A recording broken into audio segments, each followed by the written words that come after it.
Thank you so much, Simon. It's great to have you with us, Barry. And I really would have loved to invite you to our headquarters in Sunnyvale, which I believe you're very familiar with, to have this fireside chat. But just to let you know, we would love to get to know you better during this conversation, know a little bit about your early days before becoming a VC, and then we will stay with most of the focus on your 20 years of experience as a venture capital leading, I must say, venture capital in Silicon Valley.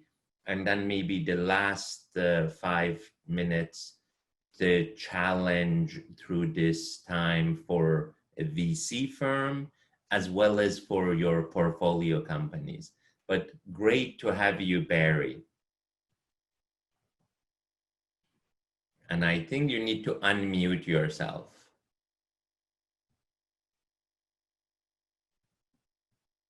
All right, now I'm unmuted. Can you hear me? Yes, perfect, perfect. All right. So Barry, go ahead.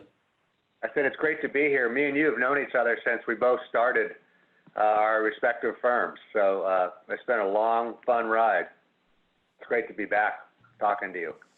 Wonderful, Barry. It's great having you. And can you tell us, previous to starting Lightspeed, I believe you were with Cisco in different roles, and what that had taught you before, opening Lightspeed about 20 years ago? Well, first of all, I'm a local kid. I grew up in Sunnyvale. I went to Fremont High School in Sunnyvale. I'm a fourth generation Californian. And I sort of figured out that if I wanted to stay here, I needed to do something in tech. So I went down to UCLA. I studied economics. I don't have an engineering degree, but I've learned how to talk about technology and how to size markets and all that kind of stuff. So eventually I went to Stanford Business School, and through there I met a guy named John Morgridge, who was CEO of Cisco, and he became my mentor. And eventually I joined Cisco early on, right after their IPO. They had 400 employees, and it was a great experience. The company was growing, 3 times revenue every year, got a lot to do, and every year it seemed like I had a new role that taught me something different. Did 6 years there, and part of my role there was starting their acquisition practice. So I was the guy who, sort of started buying companies for Cisco. And as part of that, I bought a company that one of my business school classmates was an investor in. And he eventually called me and said, hey, you should start thinking about venture capital. And I'd never thought about venture capital before. I didn't take the venture capital class in business school. But, I knew that I liked Cisco a lot more at 400 employees than 12,000 employees. And so there was something to the idea of working with small, innovative, fast-moving companies. And that's really what sort of dragged me towards venture capital as a career in 1997. Wonderful. I know that you really believe in the team, the team of a startup, how they complement each other. How was it in the early days building the Lightspeed team? Who the founding members, the chemistry between them? And again, I'm not sure, but I think how many funds have you raised in the past 20 years? Well, we're now on Fund 13. We just raised Fund 13, and we have multiple funds, an early stage fund, a growth fund, and now a global opportunities fund. We just raised a total of $4 billion, and so we've raised actually $10 billion over the last 15 years. The team is really important when you're starting a venture firm. And, for us, the important part was we had 4 founders, and we all sort of had different perspectives and different life experiences. which led us to a place where we could make, I think, good decisions together because we shared different perspectives. And we were sort of all driven by the fact of wanting to be a top firm. When we started, no one knew who Lightspeed was. And we said, let's stake out early stage venture capital and let's eventually compete for the best deals. And, we found ourselves in some high quality deals, and over time, we were able to, start seeing a lot more of those high quality early stage deals and eventually built up a very strong platform. Wonderful. We share some joint investment. The one I like the most is Garden Health. I know that you do a lot of networking and B2B business, but can you tell us a little bit about Garden Health or Health Pocket, which is another company we had a little bit of a journey together before it was purchased? Yeah, we see healthcare initially as a sort of some of those companies like Garden Health are almost a hybrid between a healthcare company and a data analytics company. And so that made us comfortable that we could analyze the company, and we're fortunate enough to do an investment. And obviously I like it too because we had a very good outcome with Garden Health. We also did a company called Natera, which was very similar and went public and was a very good outcome, Personalis. And more recently, we've actually started to do more pure healthcare investing, like companies like 47, which was just acquired for over $5 billion. So, healthcare is one of those areas that sort of goes in and out of favor with venture capital, but given certainly the health crisis that we're currently in, as well as, sort of the aging population, we think healthcare is going to be a very interesting area of investment moving forward. And so we're trying to add some people to our team that can help us get smart fast about it. I know some of your other colleagues like RF and some other team members of Lightspeed, but I was wondering what sort of advice do you have for, professionals or entrepreneurs who want to go to VC career? Not everybody is lucky enough like you to, do their own VC firm 20 years ago and be successful in building such a great franchise. But what are the best advice you have for people who love investing and would love to follow your path? Yeah, first of all, if you're a great entrepreneur, I hope you stay as a great entrepreneur because we always need more entrepreneurs, less venture capitalists, more entrepreneurs. But if you really want to be a venture capitalist, I think, the way to do that is, first of all, getting some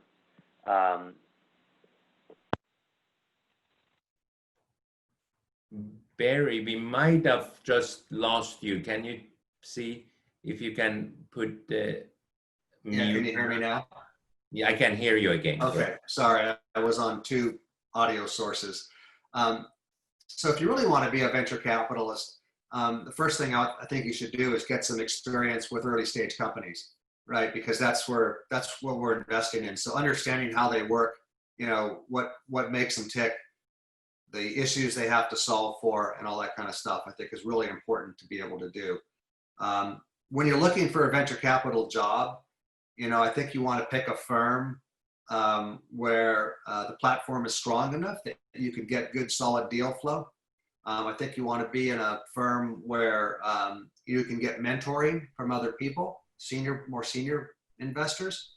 And you want to be in a firm where if you do well, you can continue to sort of rise up in the organization. It's hard to find those firms for a first job. And I find that some people, sometimes you join a firm and then you end up joining a second firm. I think, switching to a second firm is okay. I think if you want to do a third firm or a fourth firm, then people start to wonder why you're switching firms too much. But there are firms that are really good stepping stones. But the most important thing is to get into a firm where you can start to establish a personal track record of finding good companies, of putting your names on good companies, of working with good companies, and establishing sort of your own personal brand, if you will. You know, like Kevin, who opened our talk, we have many investment professional, but exactly like you said, I believe Kevin has sponsored more than 10 startups, brought it to the investment committee, and now he has his own portfolio. Again, we write much smaller checks than you do, but I really feel Kevin Afruzi comes to my mind, that he brought the Facebook deal to Excel, and he built his brand with number of great deals. So how, as a young investor, do you find these deals to bring it to Lightspeed? Well, there's a number of ways you find deal flow, right?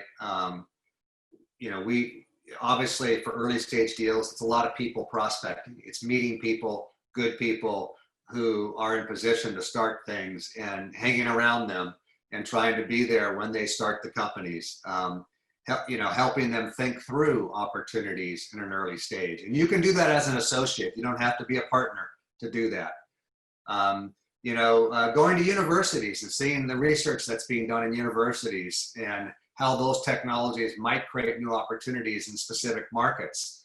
And of course, networking with your peers, knowing what they're working on and what they're looking at, sharing information. VC is not an independent study. It's a collaborative environment. And the more you share with your peers, the more they're going to share with you. We all learn from each other. It's a very steep ramp. You just want to soak up as much as you can in those early years as a VC. And then you want to put your name on some deals. So you can say, this is how I'm performing. This is what I'm doing. Wonderful. I know that you went to school with one of my good friend, Omid Kordestani, who sort of took a different path.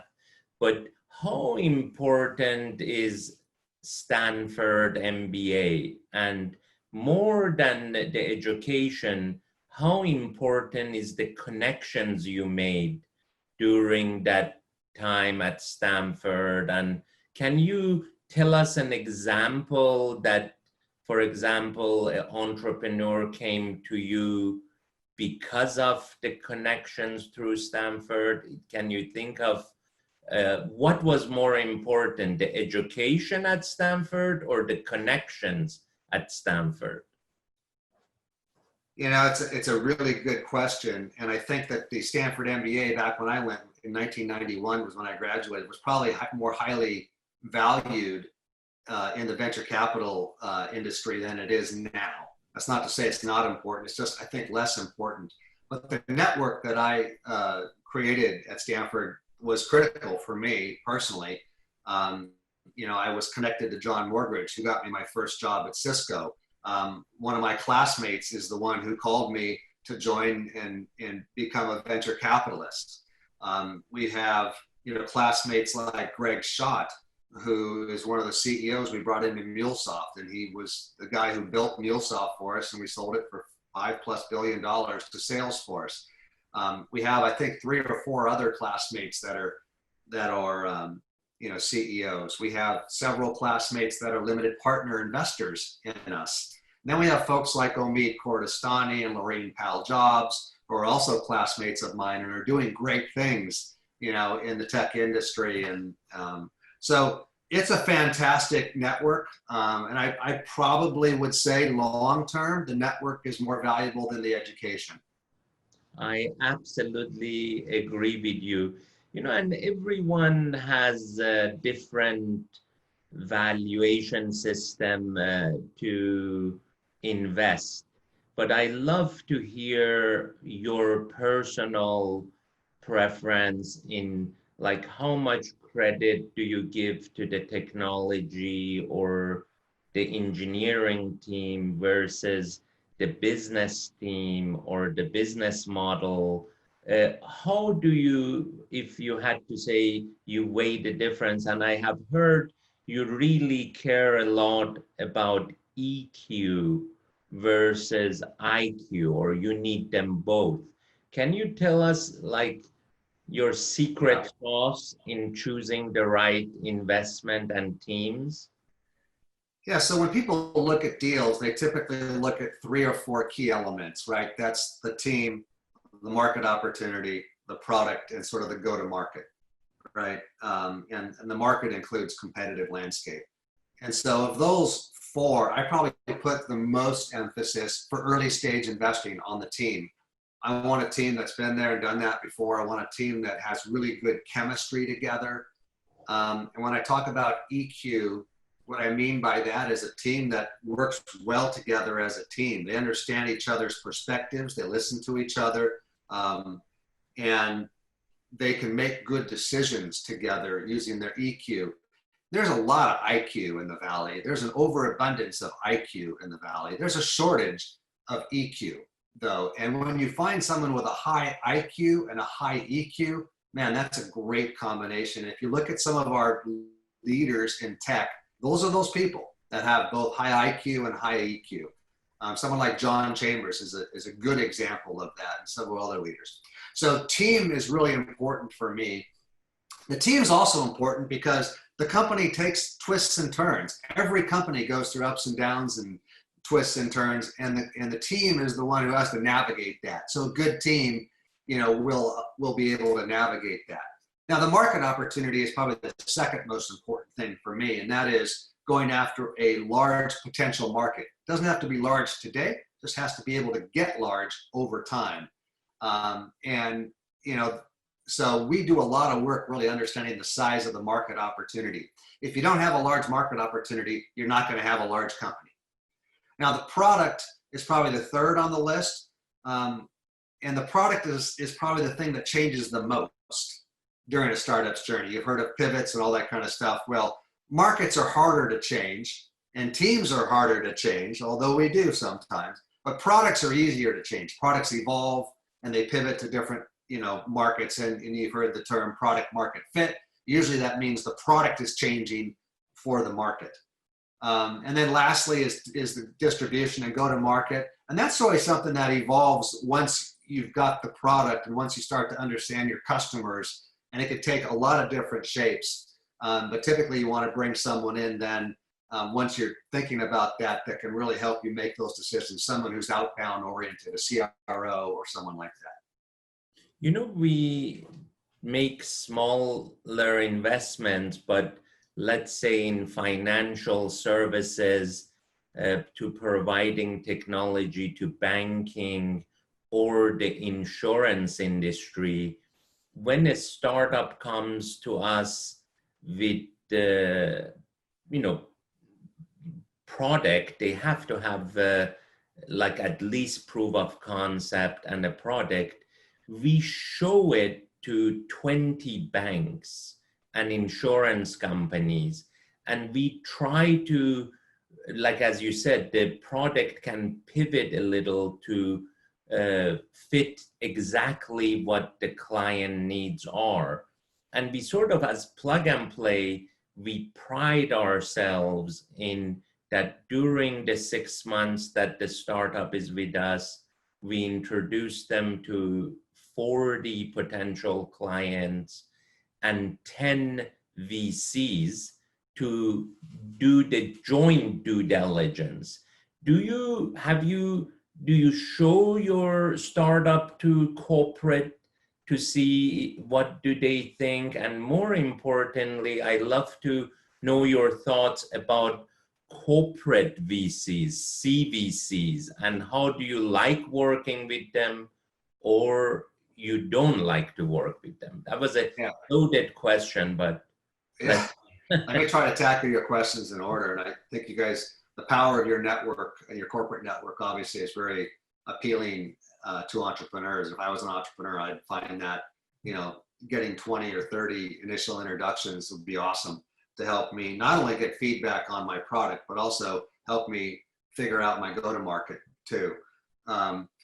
We have a similar set of sort of corporate relationships that we've been doing for about 12 or 15 years. And and we hold sort of these speed dating sessions with them where we bring in 4 or 5 of our companies that they choose, and they do a 20-minute pitch, and we're constantly doing that.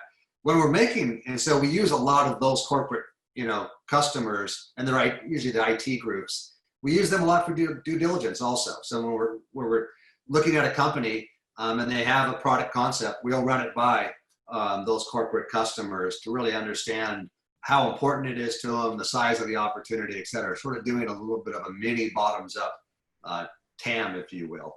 So that's really valuable. Second part of the question was on corporate VCs.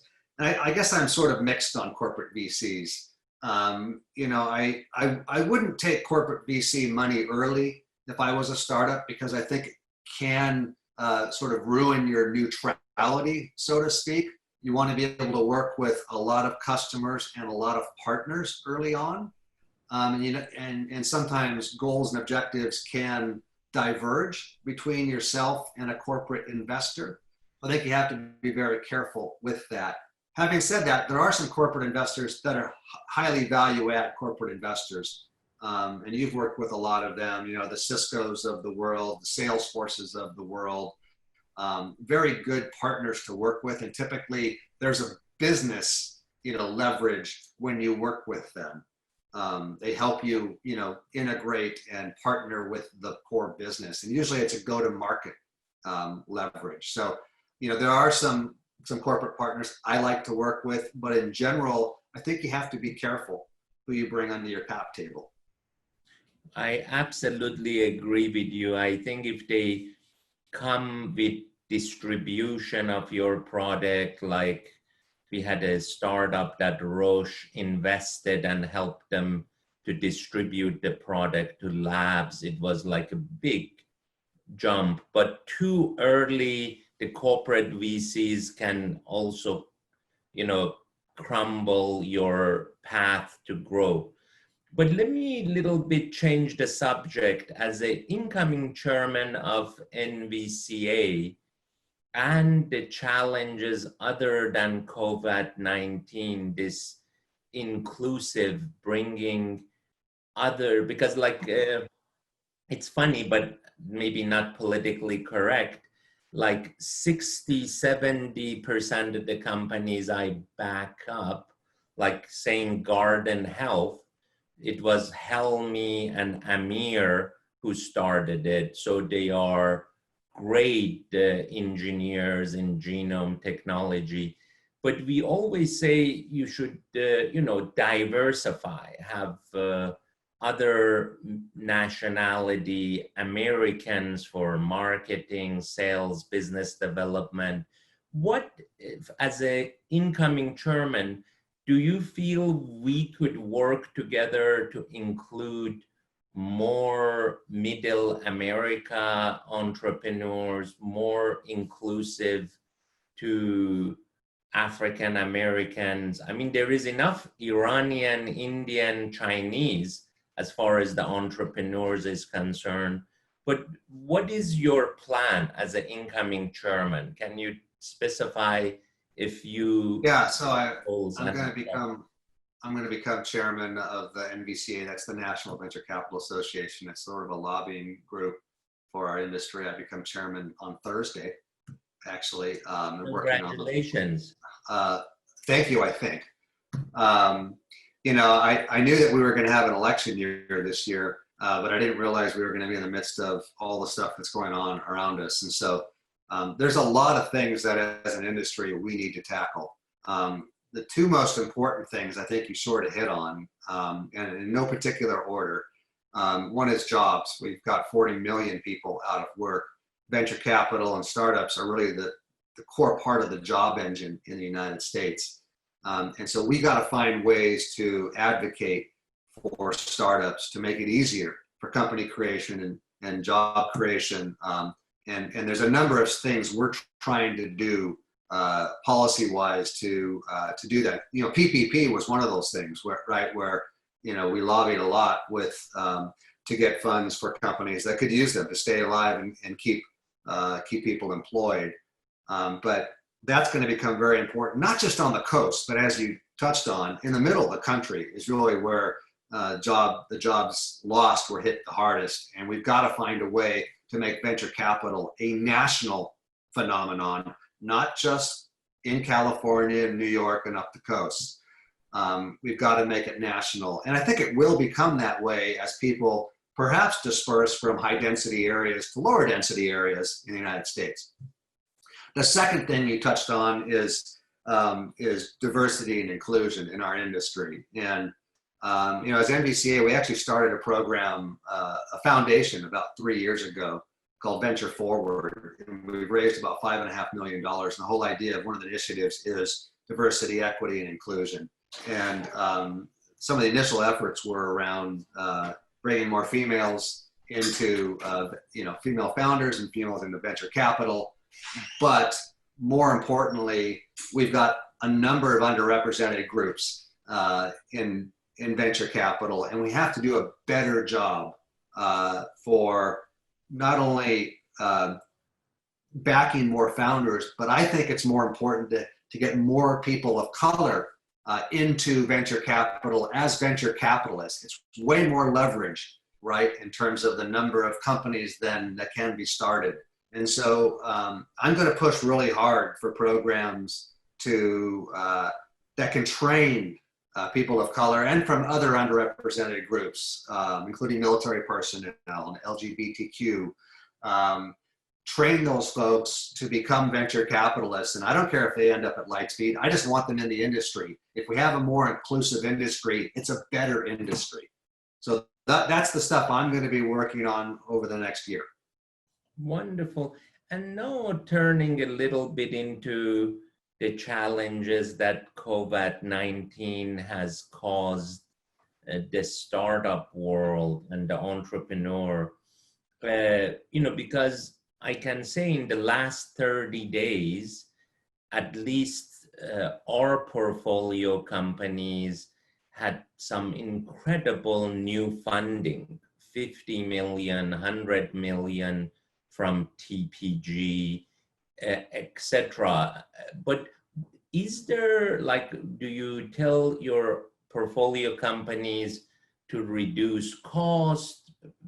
If they are doing well, should they be more cautious, or how do you see your crystal ball shows in the next 60, 90 days or for the rest of 2020? What advice do you have for entrepreneurs? Well, I mean, something we often forget, we've had 10 years of bull market, right? And after 10 years of a bull market in venture capital, you often forget the old adage that cash is king, and cash is king. Right, and we now remember that adage, and so no, I don't have to go remind my companies that I work with to reduce costs. They just do it. They know that runway is important, and typically when they reduce the costs, they end up as more efficient companies. And we find if they're reducing headcount, we try to find other opportunities within our portfolio for those folks that are no longer with the company. But it's important for CEOs to know that it's their job to make sure that a company has enough cash to get to the next set of milestones for the next financing, and we're trying to help them do that. And so I think that you're going to see a set of CEOs that prosper in this environment, that know how to do this, maybe have been there and done that before, and you're going to see some that struggle. And for the ones that struggle, we're just trying to help educate them on what they can do to navigate this crisis. But the uncertainty over what a company's revenue is going to look like is great for most companies.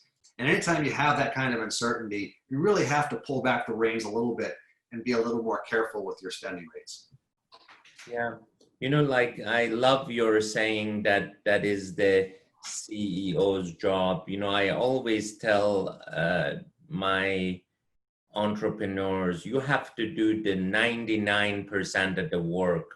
We may do 1% by a good introduction or help you a little bit more define your business model, but you have to, especially as a founder, CEO, take all of the responsibility.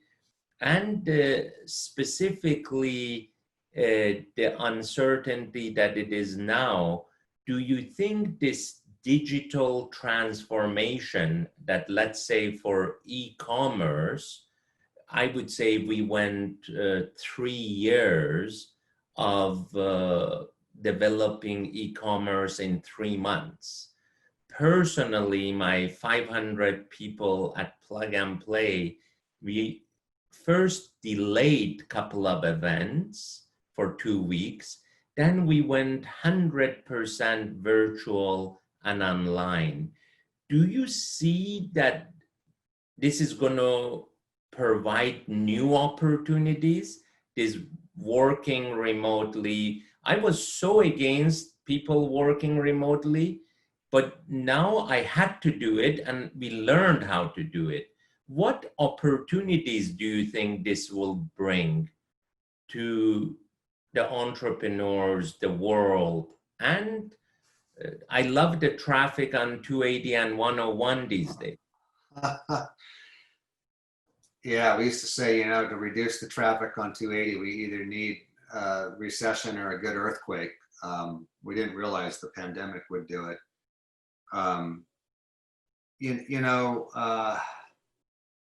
There's the obvious answers about, gee, we're gonna do more virtual collaboration. We're gonna be ordering more stuff online.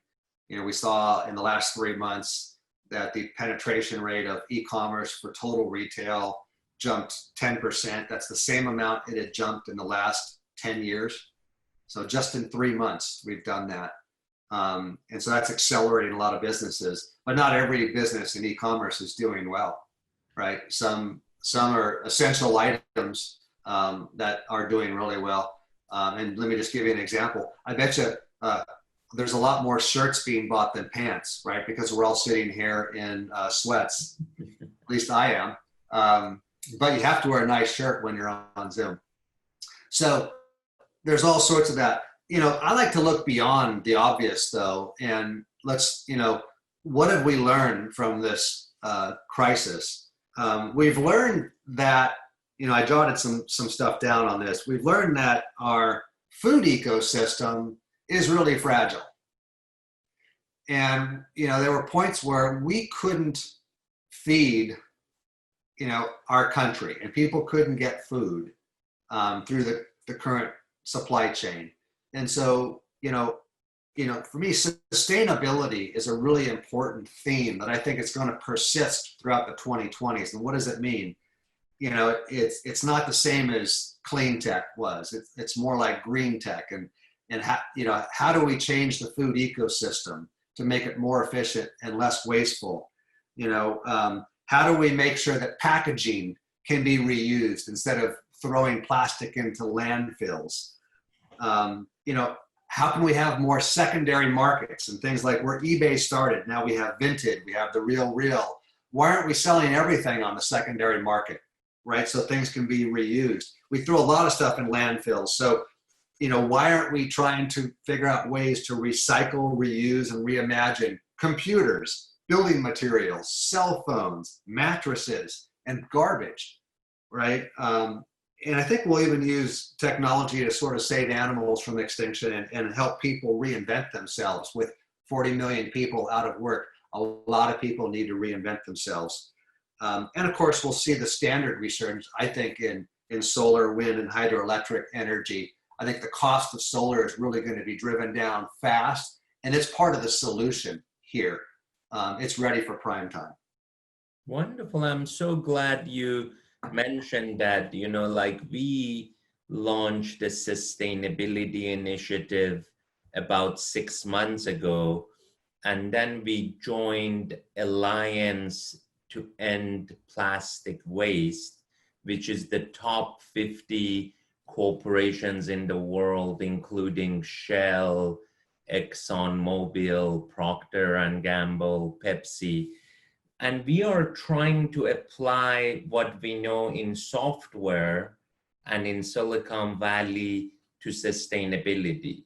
So we run a platform here in California and Houston, run one in Paris, and run this sustainability platform in Singapore. And I would love, VCs and corporates, because I believe sustainability is no longer good to have.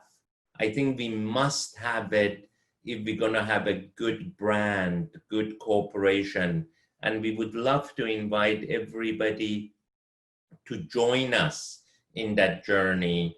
And, we just announced on 1st of June that we are launching with British Telecom a green tech initiative in Europe.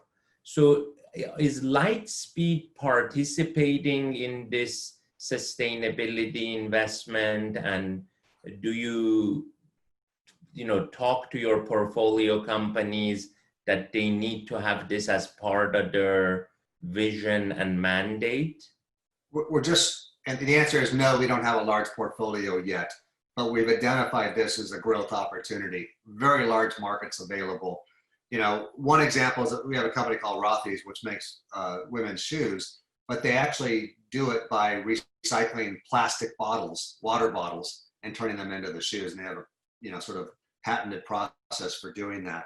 But I think we've got to do more of it, and we're going to do more of investing in the ecosystem of sustainability. And there's, like I say, there's huge waste in our ecosystems, which means there's also huge opportunity, right? Another area, by the way, it's a little more technical. You asked about sort of new areas of investment.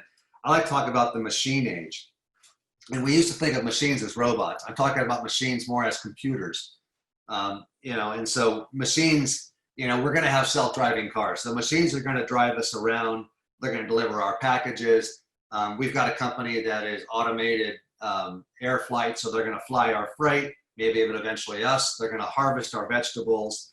They're going to, manage our travel, organize our calendar, manage our emails, cook our meals. I think machines are going to fight our wars at some point, which will make, I think, wars a lot less interesting. And machines are also going to start to replace white-collar jobs. They're going to do the work of lawyers, accountants, doctors, actors, and even venture capitalists, and maybe hopefully someday politicians. But this is all an area of AI and machine learning that we've got to start investing more heavily in as a country. And I think there's huge opportunities to change markets and with this technology. So I'm really bullish on the machine age as it relates to now the 2020s. No, you're absolutely right. Like AI companies that apply the right algorithm to solve a problem, they can do it faster, better, cheaper than any human. And I believe that we are just at the tip of the iceberg. Before I turn it to Simon and the audience question, Barry, I was wondering if, because my kids are, 30, 27, and 21, and this COVID-19 has brought us closer together. Even though, let's say, I only live with my wife and my two daughters, and my son that is in Barcelona, somehow I feel I am closer to him in the last 3 months than before. Again, I don't know if it's the challenges we are going through, or we realize the important things in life, which is family, relationships, and health. But what do you feel this has taught us beyond, our day-to-day life? And then I will turn it to Simon. I think it's taught us that the relationships we have with our family and our friends are the most important thing in our lives. And as simple as that. I think I personally miss, my son's in Denver, so I haven't seen him. I've Zoomed him, but I miss hugging him. And when next time I see him, I will give him a huge hug. But we feel like we're closer. But I think these are the important relationships in our life. And what we do for work sort of supports that, but the work thing is really secondary to what we do in our personal life, at least for me. You know, I don't know if it happened to you or no, but my backyard looks prettier, and either I see more flowers or I have time to see the flowers. And it has been a very interesting mindset for me to enjoy the simpler things in life. I don't know that whether it's carbon emissions have gone down or not, but I noticed more wildflowers, more birds chirping, and certainly more wild animals around. We had a mountain lion in our front yard about 2 months ago. So, but you know, we should all notice the world around us because it's important, and maybe it'll help people think about what we can do to save it. That's absolutely right. So let's, again, it's great having you, Barry. I'm staying online, and depending on the question, maybe I will participate, but go ahead, Simon. Fantastic. And thanks very much, Barry. It was a great conversation. Questions thick and fast. So for our audience members, I'm going to do my best synthesis, but let's start off from the investing side. And Barry and Saeed, you guys have seen multiple downturns, and have there been any consistent themes, anything that you've learned, you know, coming through 2007, .com or otherwise, that are either things that are worrisome for you now or things that you take comfort in coming through the current season? Well, I personally, as a venture capitalist, prefer operating through downturns than frothy markets, because I think you get sloppy in frothy markets and it really becomes more of a momentum type investing. I prefer the building type investing.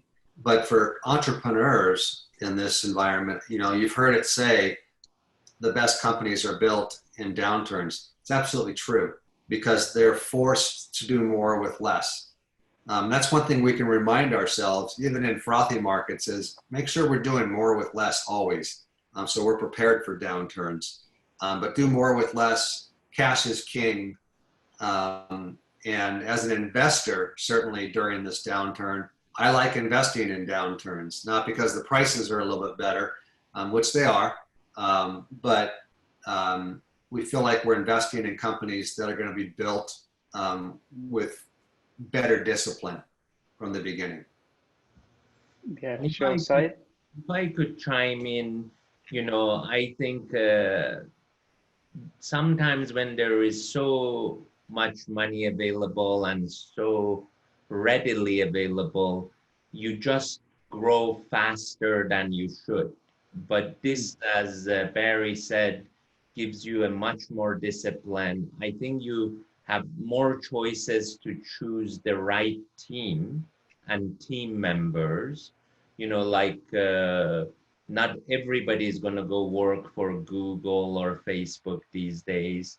And a good talent will be starting great companies, I would say, in the next 6 months.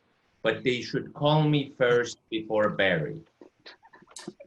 Yeah, it just fine, whatever. You can call me too. Let us compete. You know, the other thing is that not every company has to grow as fast as possible. There's, you know, certain growth rates that are better for certain companies, and very good companies get built on sub 100% growth rates. Very sustainable, you know, long-term plays. If you look at someone like a Tableau, it took them 15 years to really get to where they are, but they're a fantastic company. And of course, they were acquired for a large number after they went public. No, that's really, really great. We've had a few different questions around the criteria by which both of you invest, and some other questions around how the current crisis may have changed the thesis somewhat. And Barry, you mentioned, you know, the product team, the market. Has the current environment, does that shift any of those emphases? And over time, as potentially you've seen companies that you may have deferred on that ended up going big. Are there any particular themes that may have come out for that you've noticed? That one thing that you need to pay more attention to in the future, or things that you've underemphasized?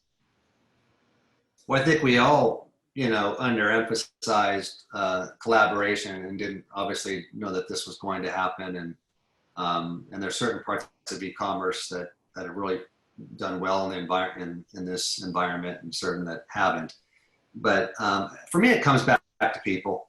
Again, we're in an environment where it's going to be harder to build companies. You got to do more with less. Like I say, I'm sorry to repeat myself over and over, but it's so important. And so I want entrepreneurs that not only grasp that, they embrace it, that they want to build great companies, and they know how to do it. It doesn't have to be an entrepreneur with a lot of experience. It could be someone right out of school. But that's the kind of, when I talk to them about how they want to build the company, I want to hear how they want to do it. And it doesn't have to, it's not to me focused around how much money they want to raise. It should be focused around how they want to build the company in a thoughtful way, team-wise, product-wise, go-to-market-wise. And Simon, if I could chime in, some of the best investments I did is like the entrepreneurs were trying to solve their own problem. Like Drew and Arash, for file sharing, they thought it's a little bit cumbersome, and they built Dropbox that is still one of the darlings. And I know that, Frame, Barry, that one of your company's Newtonics purchased, he was trying to solve his own challenge of having stuff at your browsers versus being back in the servers. And, again, like I think he brought Adobe to the browsers. But nevertheless, I think now you just have to solve a problem that the pain people have. And if you can do that, you're golden. Barry talked about e-commerce going from 10% to 20%. Health tech went from less than 5% adoption to 70% telehealth. In fact, I talked to my doctor yesterday. She said, next time you have to come to the office, because now I'm lazy. I don't go to see her. I just say, let's talk on Zoom. Mm-hmm. But I really think there is going to be great new opportunities for the life, we call it the new norm that we are living in. Only someone could come up with a way to do a root canal virtually, that'd be great. Yeah, maybe a VR surrogate. have mine for me. Barry, I had a number of questions here about some of your comments around diversity and inclusion with the NVCA. Were there any specific initiatives, particularly around LGBTQ or minorities, like any particular initiatives that you're thinking about to encourage folks either coming into VC or supporting and elevating minority entrepreneurs? Yeah, so NVCA Venture Forward is all focused on underrepresented groups. So all the groups you mentioned and more are, the whole purpose of that foundation is to teach more folks how to be venture capitalists. And we're going to do that. I also, at Lightspeed, we've had a program for 3 years now. We have 9 female investment team members, which is, I think, as much as any large firm. But we also look at other underrepresented groups, and we're going to continue to sort of drive that. But it's what we have to do. I have a vision of a program where we take, we take individuals from underrepresented groups and we let them invest real money, and we pair them up with a VC mentor, and we mentor them and we teach them how to be venture capitalists, and then we help find them jobs in our industry. And I think we have to do this, and I'm going to try to make it happen at Lightspeed or at the NVCA.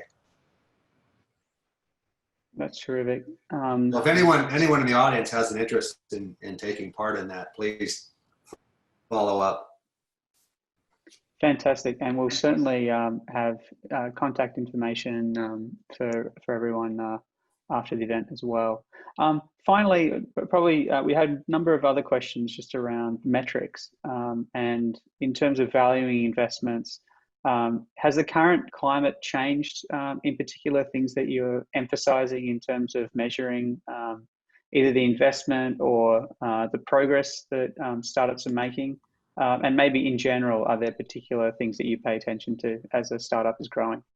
Well, I mean, in terms of valuations, it takes a while for valuations to adjust. Public valuations adjust on a per minute basis. Private valuations take a lot longer, and that is because VCs always think the prices have gone way down, and entrepreneurs think the prices haven't gone way down, or they've gone up.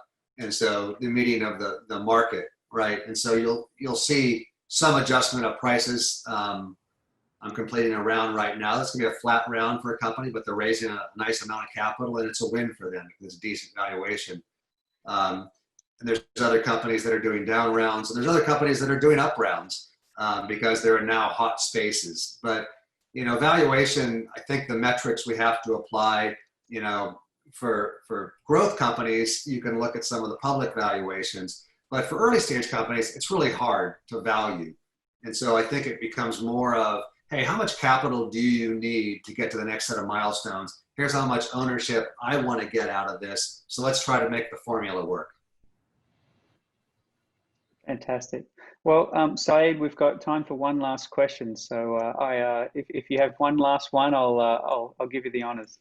Thank you so much, Simon. No, Barry, I just wanted to say we have enjoyed co-investing in the past, and we look very much forward to working closer together with your portfolio companies as well as with your team members.